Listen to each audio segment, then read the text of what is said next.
I made your coffee, Claire called from the tiny kitchen, her voice soft, warm. Extra sugar. You look dead. I'm alive, I said, forcing a smile as I walked over. Just married to deadlines. You're married to stress, she laughed, handing me the mug. And to me. Don't forget that part. I couldn't, I replied. You're the only good thing in this flat. That's sad, she smirked. Because this flat is trying its best. I looked around at the cracked walls, the crooked blinds, the sofa we'd dragged off a clearance sale. We'll move soon, I said. When the firm grows, when Mason and I close this new deal. You always say that, she murmured, leaning against the counter. But I trust you. Those words hit my chest. I took a long sip, hoping the heat would burn the memory away. You seeing Mason today? She asked. Yeah, I said. He wants to go over numbers. You know him. Always pushing. He believes in you, she said. He told me you're the reason the firm has clients. I laughed too quickly. He talks too much. Mason's loud, she said, rolling her eyes.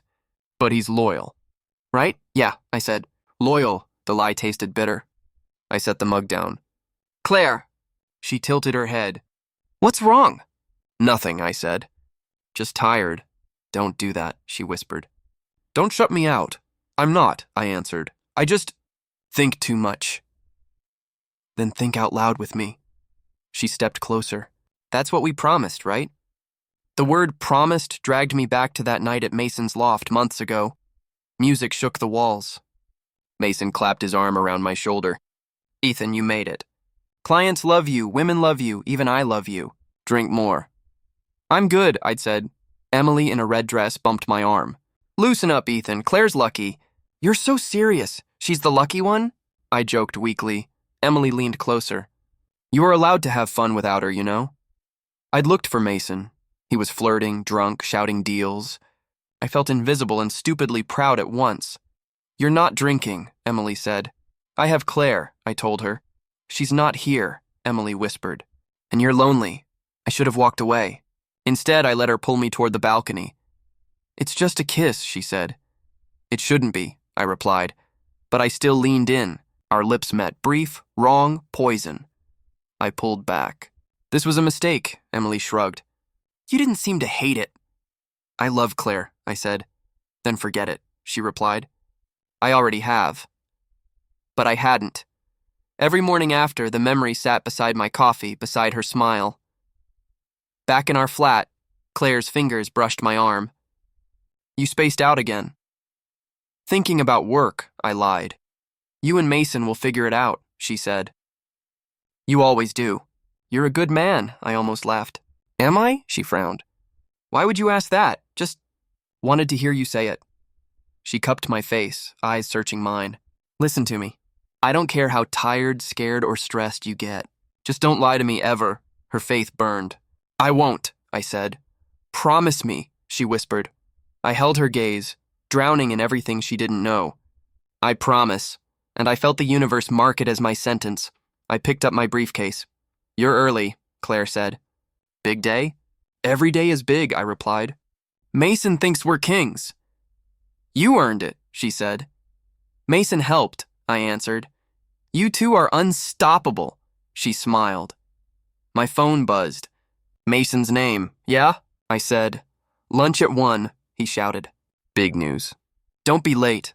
I'll be there. And tell Claire I said hi, he laughed. I hung up. Well, she asked. He says hi, I replied. And we might finally get that move. Her eyes softened. Then come back and share everything. No secrets, Ethan. I will, I said. I opened the door, hesitation burning my throat. Love you, she called. I love you too, I answered. The hallway felt colder. Every step downstairs beat one truth into my skull. I had already broken every word I'd sworn. Did you sleep at all? Claire asked, brushing my shoulder as I stared at my laptop. Barely, I said. Mason wants the report by noon. You and Mason, she sighed. Sometimes I wonder if I should be jealous of him. Trust me, don't, I said, forcing a laugh. He's more headache than competition. She leaned down and kissed my cheek. You've been distant lately. You sure everything's fine? Yeah, I lied. Just pressure from work. Ethan, I know when you're lying, she said softly. Your eyes go quiet. I'm not lying. I looked at her, wishing she couldn't see the cracks. I promise, she smiled faintly. All right. Just don't forget you're human, okay? When she left for work, I sat there for an hour staring at the empty mug she'd used. Her lipstick stain felt like a wound I'd given myself. By the time I got to the office, Mason was already there, feet on his desk, phone in hand. You look like hell, he said. Thanks, I muttered, dropping my bag. Still waiting on your draft from last night? Didn't feel inspired, he said, smirking. Maybe I'll get to it today. We're behind, Mason. We need that proposal. Relax, you worry too much. I turned to my screen. Someone has to, he laughed. And that someone is you. Always the responsible one. Something about the way he said it, sharp, mocking, made my chest tighten. You got a problem with that? No, he said, spinning his pen. I admire it, but it must be exhausting pretending to be perfect all the time. I'm not pretending. He smiled without looking at me. Sure, I wanted to hit him. Instead, I stared at the cursor blinking on the screen. At lunch, he left early. Said he had plans.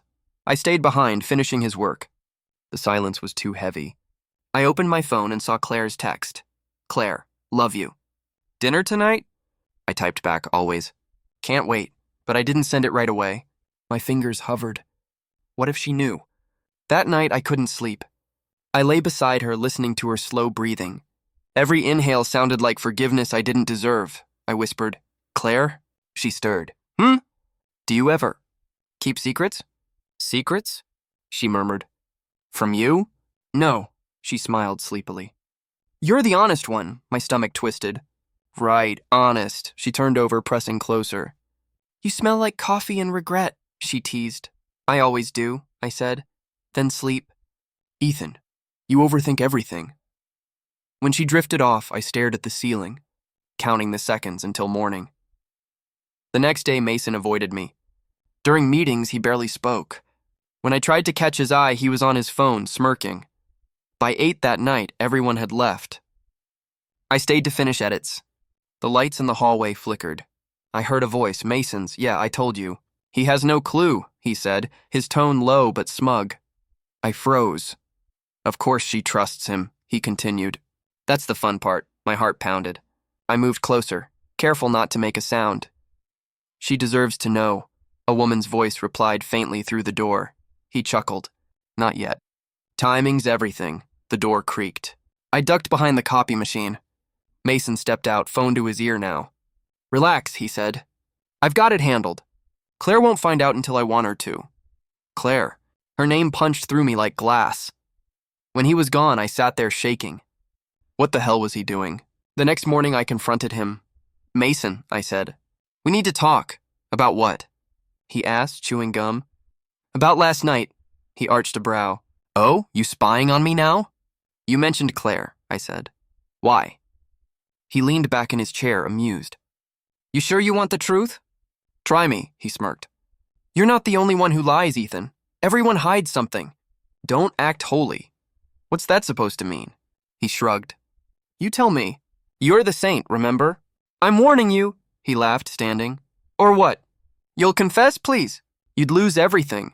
The way he said it, like he knew, made my skin crawl. You don't know anything, I said. He tapped my chest with a finger. Don't I? I couldn't breathe. His eyes were steady, cold. You're losing your edge, partner, he said, walking away. I left early, my head spinning. On the way home, every sound felt like someone whispering my secret. When I got back, Claire was cooking. The smell of garlic and warmth hit me hard. You're home early, she said. Good day? Fine, I said, hanging my coat. You look pale, she said. You sure you're okay? I'm fine, I repeated.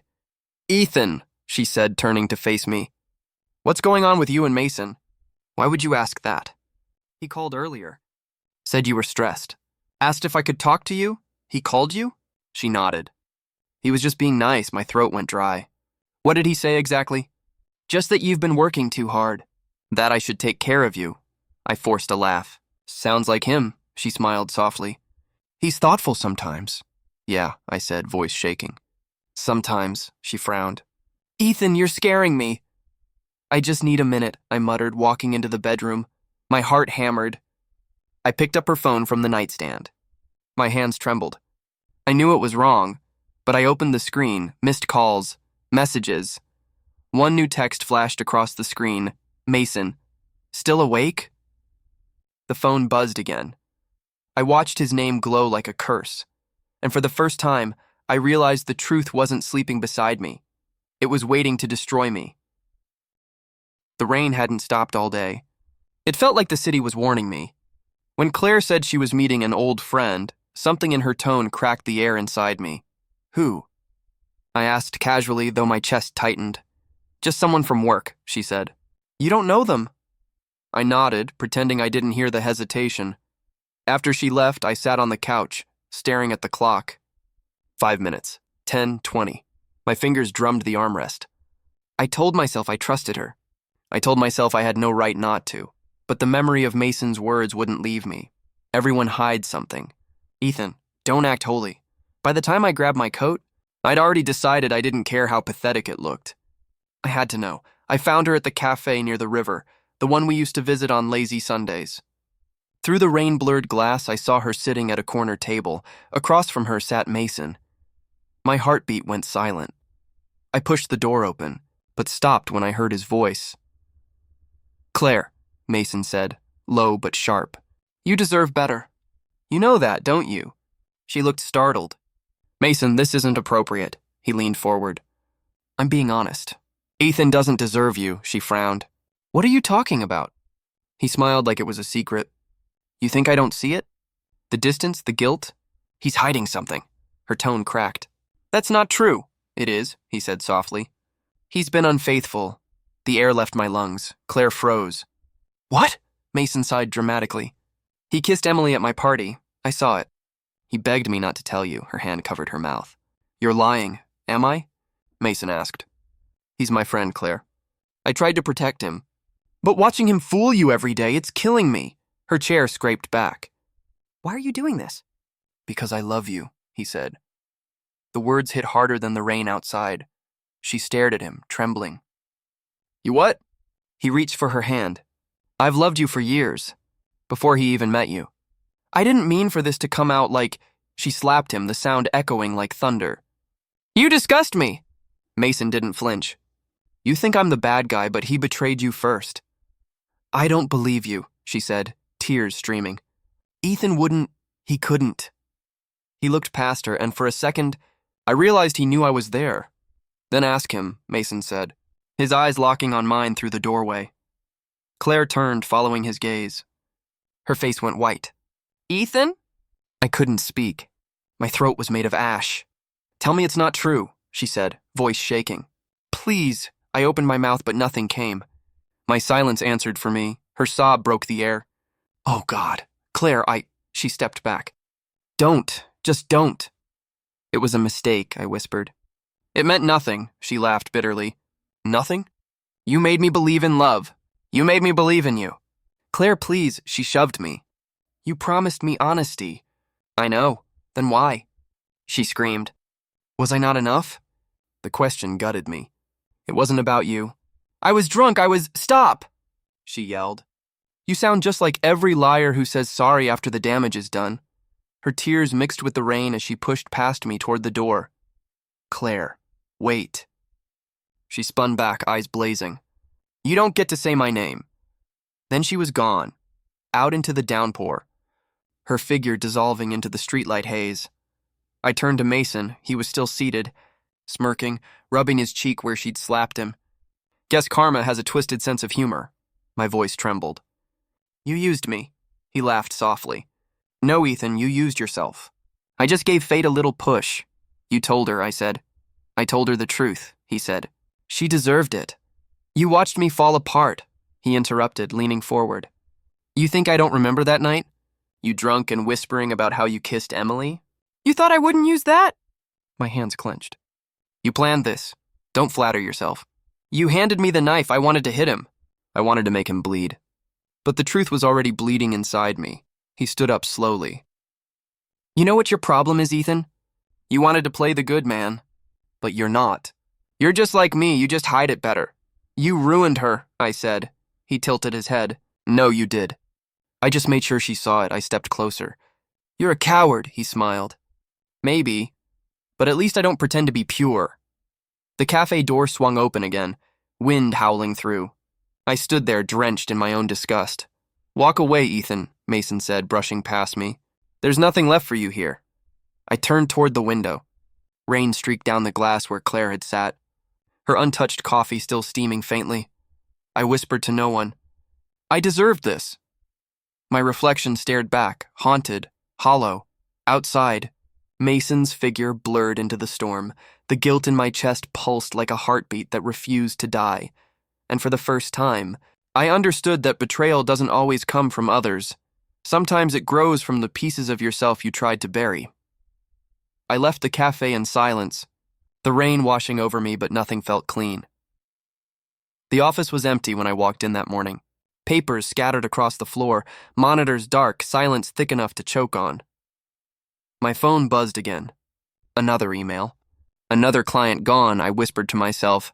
That's the 4th this week, then a 5th. Then 6, I called Mason's number. Straight to voicemail, I left a message. You did this, didn't you? My voice cracked. You leaked the plans, the files, everything. No answer. By noon, our company name was trending for all the wrong reasons. Words like fraud, incompetence, lawsuit flashed across my screen. The door opened. Claire stood there, pale and trembling. Claire, I said, standing up too fast. You shouldn't be here. I came to get my things, she said. Her voice was flat, lifeless. I swallowed. Can we talk? There's nothing left to say, she replied. Mason told me everything. I flinched. He's lying. He showed me the files, she said. Emails, proof you stole designs, that you tried to pin it on him. My chest tightened. He forged those. Please, Claire, you know me. I thought I did, she whispered. But you kissed my best friend, you lied, and now you're destroying your own company. I didn't destroy it, I said. He did. She looked at me like I was already dead. You always blame someone else. Maybe this is what you deserved, and Claire, she turned away. You don't love me, Ethan, you love control. You love the illusion of being good. Her words hit harder than any punch. I reached for her arm. Please don't leave, she stepped back. Don't touch me. Her voice broke as she said, I can't look at you without seeing a stranger. Then she was gone. The door slammed. The sound echoed like thunder inside my skull. I stopped sleeping. Food tasted like dust. Every sound was her voice leaving again, days blurred. I didn't go to work. There was nothing to go to. Clients vanished. Partners cut ties. Mason's name filled the headlines as the new face of success. I stayed in bed, staring at the ceiling, whispering apologies to no one. One night, the doorbell rang. I ignored it. It rang again. Ethan. Open the door, a voice called. I dragged myself up. When I opened it, Emily stood there soaked from the rain. Why are you here? I asked. She pushed past me. Because you need to hear the truth. I've had enough truth, I said. It ruined everything. She turned, eyes red. Then let me ruin what's left. I stared at her. What are you talking about? Mason, she said. He used me. I laughed bitterly. Join the club. No, listen, she snapped. That night at his party, the kiss, it wasn't an accident. He told me to do it. What? He said you were too loyal for your own good. That you needed to loosen up. He said if I made you slip, he'd make sure Claire found out. He wanted to break you two apart. My stomach turned. You went along with it. Tears filled her eyes. I didn't know he'd go this far. I thought it was some twisted prank. You thought ruining my life was funny? I was drunk, stupid. But he planned everything, Ethan. Every step. He wanted you humiliated. I sat down, hands in my hair. Of course he did. And I walked right into it. She stepped closer. I'm sorry. Sorry doesn't matter, I said quietly. He won. No, she said. You can still fight back. I looked up. Fight how? He has the company, the clients, Claire. What do I have left? She hesitated. Me, I guess, I laughed. You're part of the reason I lost her. I know, she said. That's why I'm here. To help you fix it. Fix it? I repeated. Claire's gone. Mason's untouchable. Then make him answer, Emily said. Expose him. You're not helpless, I shook my head. I don't care about revenge. Then what do you care about? she demanded. Her, I said. Always her. Emily's expression softened. She'll never forgive him if she finds out. She won't forgive me either, I said. And she shouldn't, I stood up, pacing. He turned my sin into his weapon. And now she thinks I'm the villain. You're not, she said quietly. I smiled faintly. I am, maybe not by choice, but I am. You can't keep punishing yourself. I already have, I whispered. Every day since that kiss. She stepped closer, touching my arm. Ethan, please, I pulled away. You should go, she hesitated. What will you do? I don't know, I said. Maybe nothing. Maybe everything. Don't let him win, she whispered. When she left, the silence felt heavier than before. I walked to the window. The city lights blurred through the rain. Mason's office tower glowed across the river like a mocking beacon. I whispered, You wanted to see me fall. Congratulations. But deep down, something else stirred, a pulse of quiet fury, a whisper that said not yet. I sank to the floor, exhausted, broken, but breathing. Somewhere in the storm outside, I thought I heard Claire's voice again, soft, fading, and I realized the worst part wasn't losing her. It was knowing that if she looked back right now, she'd see me exactly as Mason wanted her to.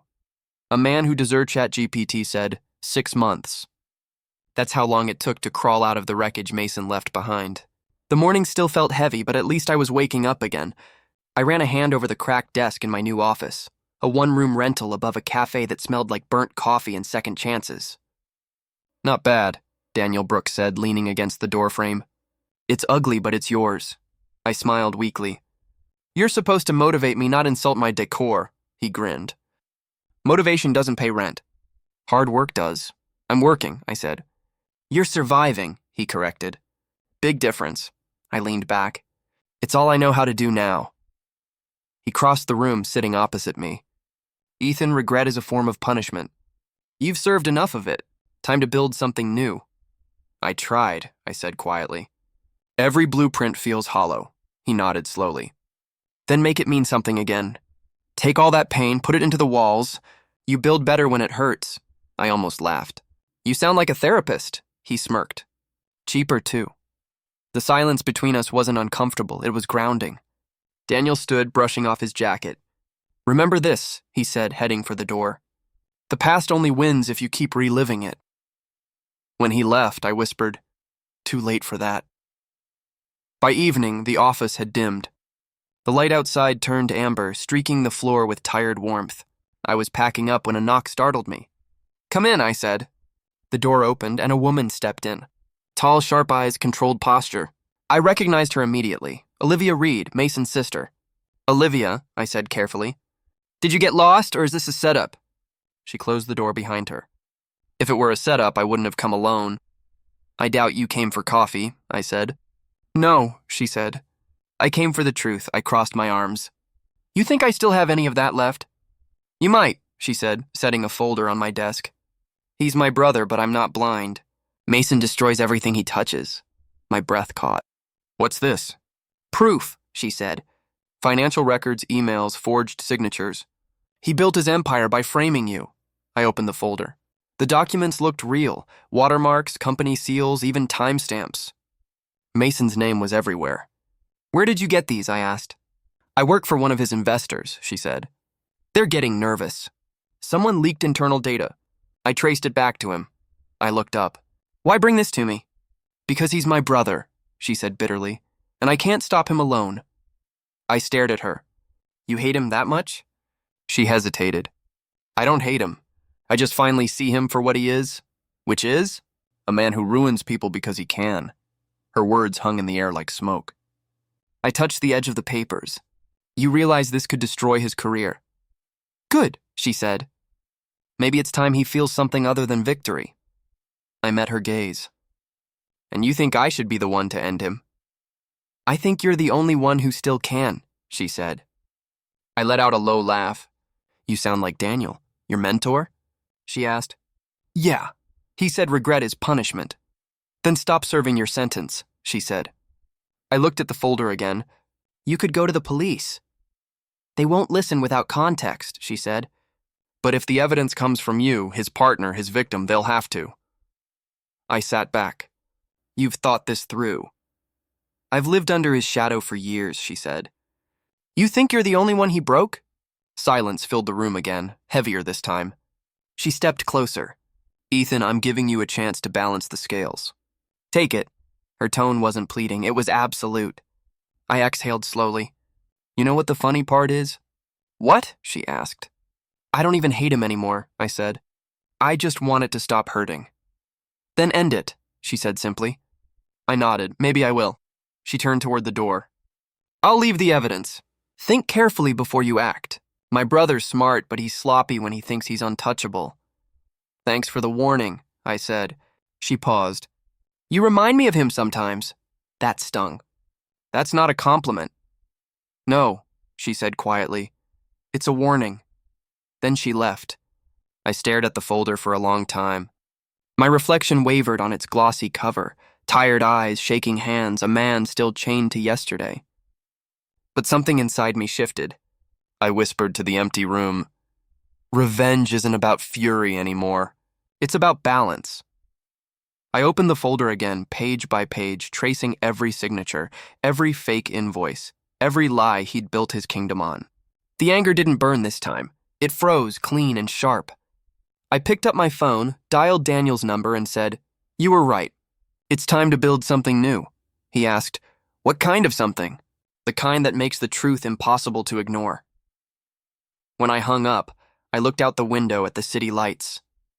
Mason's tower gleamed across the skyline, arrogant and untouched. Not for long. The wind rattled the window. Somewhere far below, a siren wailed like a warning.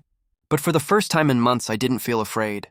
I felt ready, at every piece of his own ruin.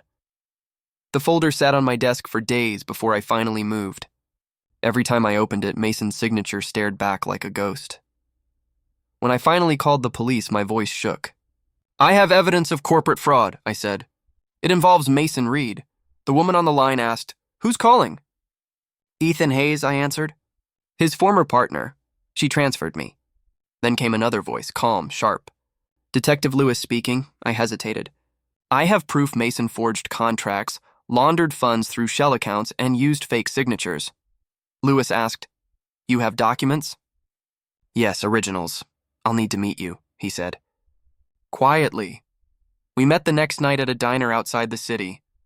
The place smelled like burnt toast and cheap coffee. Lewis slid into the booth across from me. His trench coat looked older than I was. You look like a man who hasn't slept in a year, he said. Try 6 months, I replied. He smiled faintly. You used to work with him? Built the company together, I said. Then he burned it down and made sure everyone thought I struck the match. Lewis nodded. And now you want payback? No, I said. I want truth. He looked at the folder I handed over. This all checks out? Every page, I said. His sister helped me confirm it. He raised a brow. Family turning on him, that's rare. She's seen what he does, I said. She's done pretending he's a hero. He flipped through the pages, muttering. Fake invoices, altered dates, offshore accounts. You've been busy, Mr. Hayes. I had time, I said. Regret keeps you awake. He closed the folder. You're sure you want to go through with this? Once it starts, there's no stopping it. I'm sure, I said quietly. He's been wearing that mask too long. Someone needs to tear it off. Lewis leaned back. We'll handle it from here. Stay available for questions. And Hayes? Yeah? He looked up. Don't expect it to feel like justice. It never does. A week later, I sat in my small office, staring at the same cracked window. The phone rang again. Hayes, Lewis said. It's happening. We have a warrant. My throat tightened. When? Tomorrow. During his press conference, I almost laughed. Of course. He'd pick a stage for his downfall. You'll want to stay out of sight, he said. I won't interfere, I replied. I just want to see it end. The next morning, I stood across the street from the luxury hotel Mason had rented out. Cameras flashed, reporters buzzed, and banners read, Reed Global Expansion. I stayed behind a column, invisible. Mason stepped up to the podium, smiling like he'd already won. His suit gleamed, his voice smooth. We've worked tirelessly to bring integrity and innovation to this city. I almost laughed. Integrity. He continued. This new project marks not just growth, but redemption. Redemption. The word stung. Beside me, people clapped. Then came the sound that silenced everything. Sirens. 2 police cars pulled up to the curb. Uniformed officers stepped out. The crowd murmured. Mason paused mid-sentence, blinking under the flash of cameras. Detective Lewis appeared, walking through the sea of reporters like a man who'd done this before. He raised his badge. "Mason Reed, you're under arrest for fraud, forgery, and embezzlement." Gasps rippled through the crowd. Cameras clicked like gunfire. Mason froze. Then he laughed, a cold, bitter sound. "You've got to be kidding me," Lewis recited his rights calmly. "I'm innocent," Mason shouted. "This is a mistake." Reporters swarmed, shouting questions. I stepped back into the shadow, heart pounding. Watching him twist, seeing his mask crack, it should have felt satisfying. Instead, it felt like watching an echo die. Lewis took his arm, leading him down the steps. Mason's gaze scanned the crowd until it found me.